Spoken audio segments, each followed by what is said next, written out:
सभी का स्वागत है हमारे YouTube channel study with Dharamveer PD class में। फ्रेंड्स, आज हम फिर से एक नई वीडियो को लेके आ गए हैं।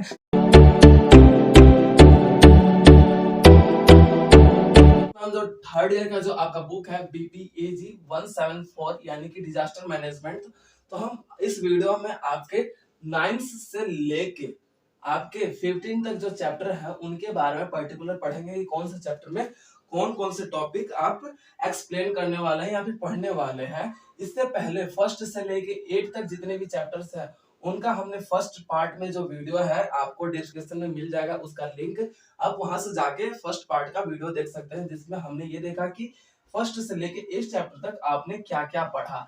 तो आ जाते हैं फ्रेंड्स, तो इस वीडियो में आपके 9th चैप्टर से लेके 15 चैप्टर तक स्टडी करते हैं। ओके फ्रेंड्स, आइए अपने वीडियो को स्टार्ट करते हैं।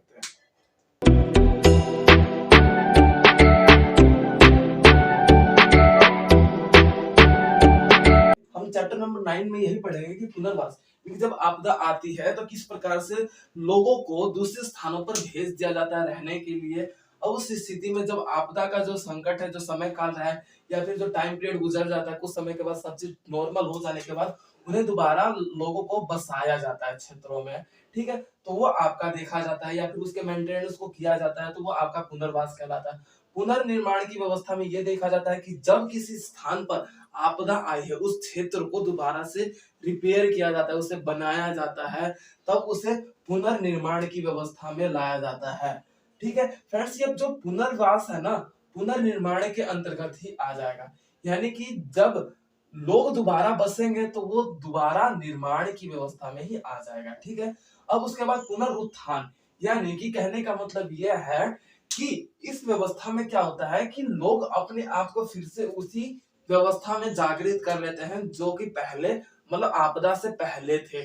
तो आप पर्टिकुलर चैप्टर नंबर 9 में यही पढ़ेंगे कि पुनर्वास क्या होता है, पुनर्निर्माण क्या होता है और पुनरुत्थान क्या होता है, कि किस प्रकार से आपदा आने से पहले लोग अपना मतलब घर बार छोड़ के दूसरे स्थान पर रहने चले जाते हैं, नॉर्मल होने के बाद दोबारा आके वहां पे वास करने लगते हैं और फिर अपना जो भी है व्यवसाय फिर से दोबारा निर्माण करने लगते हैं और अपने जीवन को विकास स्तर में यानी कि पुनरुत्थान यानी कि विकास की तरफ प्रेरित करने लगते हैं। तो ये आप चैप्टर नंबर पर्टिकुलर 9 में यही पढ़ेंगे। अब बात कर लेते हैं चैप्टर नंबर 10 की। तो चैप्टर नंबर 10 है आपका फ्रेंड्स जलवायु परिवर्तन।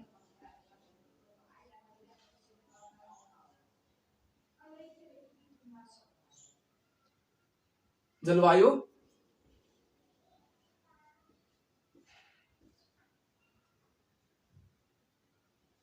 जलवायु परिवर्तन। अब फ्रेंड्स, इसमें ये देखने को मिलता है कि यानी कि बोल सकते क्लाइमेट चेंज देखते हैं कि जिस प्रकार से हमारे जलवायु में परिवर्तन आते हैं, वो कौन कौन से जलवायु होते हैं आप चैप्टर नंबर 10 में पढ़ेंगे।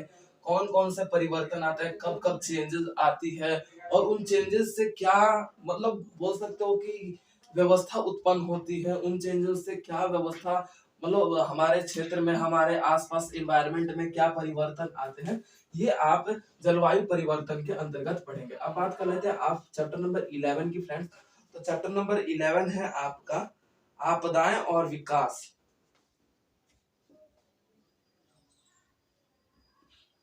और विकास स्टूडेंट, तो इसकी बात कर लेते हैं आपदा यानी कि डिजास्टर एंड डेवलप।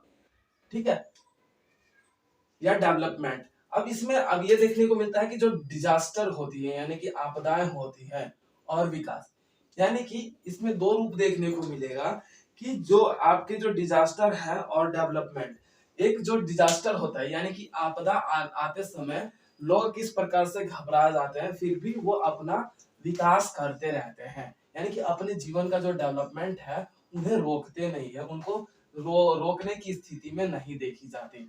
अब इसके अंतर्गत हम ये भी देखेंगे कि जो आपदाएं होती हैं किस प्रकार से एक डेवलपमेंट की स्थिति को रोक देता है, ये सारी व्यवस्था देखेंगे। और आपदाएं आने के बाद क्या क्या डेवलपमेंट की जो व्यवस्था है उसमें रोकथाम आ जाता है, वो आप चैप्टर नंबर 11 में पढ़ेंगे। अब बात कर लेते हैं चैप्टर नंबर 12 की। तो पारंपरिक मूल ज्ञान और प्रासंगिकता।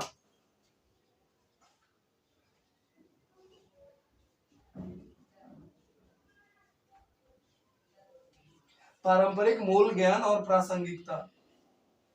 ठीक है, तो फ्रेंड्स अब इसकी बात कर ली जाए।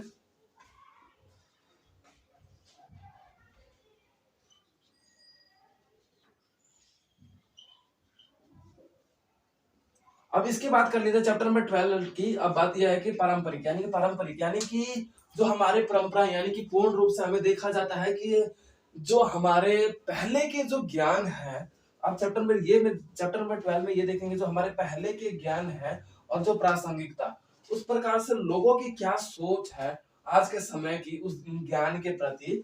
तो आपदाओं से किस प्रकार पहले लोग निपटते थे और उनकी सोच व्यवस्था क्या थी, और उनसे जो ज्ञान अर्जित करने वाले जो प्रासंगिक यानी कि जो लेटेस्ट यानी कि बोल सकते हो आधुनिक लोग हैं, उनमें क्या परिवर्तन आए हैं, उनमें क्या क्या चेंजेस आए हैं, किस प्रकार से वो पारंपरिक मूल मूल को समझते हैं, उनके ज्ञानों को समझते हैं, वो चैप्टर नंबर आप 12 में पढ़ेंगे। अब बात कर लेते हैं चैप्टर नंबर 13 की फ्रेंड्स। तो चैप्टर नंबर 13 का आपका नाम है समुदाय आधारित आपदा प्रबंधन।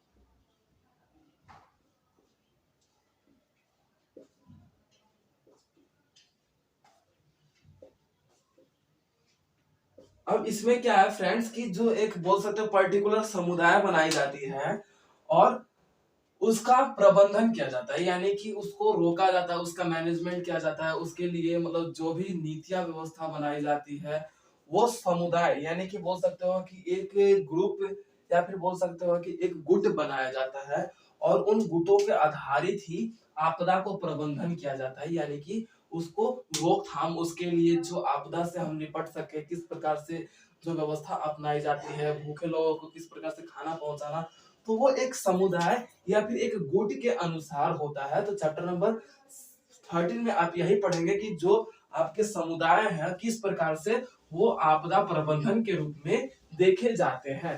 तो ये आप चैप्टर नंबर 13 में पढ़ने वाले हैं। अब बात कर लेते हैं आपका चैप्टर नंबर 14 की फ्रेंड्स। तो चैप्टर नंबर 14 में आप ये देखेंगे कि आपका नाम है चैप्टर नंबर 14 का आपदा प्रबंधन कार्य नीतियां, यानी कि आपदा प्रबंधन कार्य नीतियां, यानी कि आपदा प्रबंधन यानी कि आपदा को किस प्रकार से मैनेज किया जाता है, किस प्रकार से उसे मतलब रोका जाता है, किस प्रकार से उससे निपटा जाता है, और किस प्रकार से उसकी जो एक व्यवस्था है आपदा का मतलब उसको रोकने की क्या रणनीतियां अपनाई जाती है, वो प्रबंधन कहलाता है। अब इसके तहत आपकी जो कार्य नीतियां हैं, यानी कि जो आपदा प्रबंधन के जो कार्य हैं वो कौन कौन सी आते हैं, किस प्रकार से आप लोगों को खाना पहुंचाते हैं, कौन कौन सी विचारधारा को या फिर नीति व्यवस्था को लागू करते हैं, किस प्रकार से जो समुद्री इलाकों में निवास कर रहे लोग हैं उनको घर प्रदान किया जाता है जब आपदा या फिर सुनामी आने वाली रहती है। तो ये सारी व्यवस्था आप चैप्टर नंबर 14 में पढ़ेंगे। अब उसके बाद आपके चैप्टर नंबर 15 की बात कर लीजिए, जो आपका लास्ट चैप्टर है उस बुक का। आपका चैप्टर नंबर है आपदा प्रबंधन केस अध्ययन, यानी कि आपदा प्रबंधन केस अध्ययन।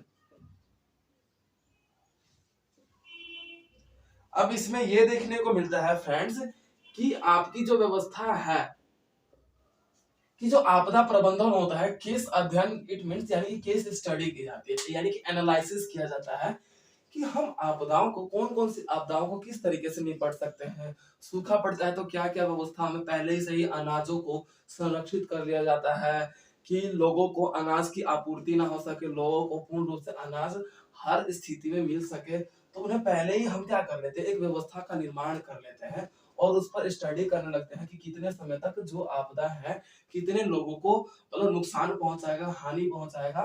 तो हम चैप्टर नंबर 15 में यही पढ़ेंगे कि जो आपदा प्रबंधन की जो कमियां हैं, जो समस्याएं हैं, उसके तहत जो केस अध्ययन किया जाता है उसके माध्यम से हम एक ब्यौरा तैयार करते हैं, एक डाटा तैयार करते हैं कि जो आपदाएं होती हैं कितने लोगों को हानि पहुंचाएंगे, कितने क्षेत्रों को हानि पहुंचाएंगे। उस स्थिति में हम उस पर अध्ययन करते हुए अपना आपदा प्रबंधन का प्रोसेस है आगे बढ़ाते हैं। तो ये आप चैप्टर नंबर 15 में पर्टिकुलर पढ़ेंगे कि आप किस प्रकार से एक आपदा का प्रबंधन करते हैं एक स्टडी के माध्यम से।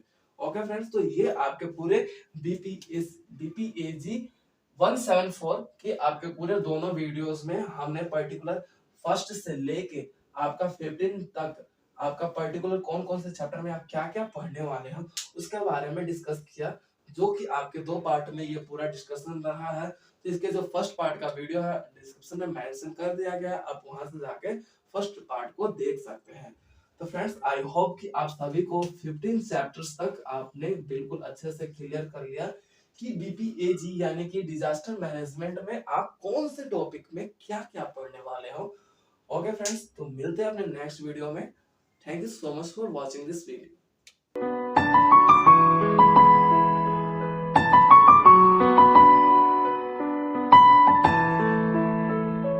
तो वीडियो को like, comment, share and subscribe करना ना भूलें।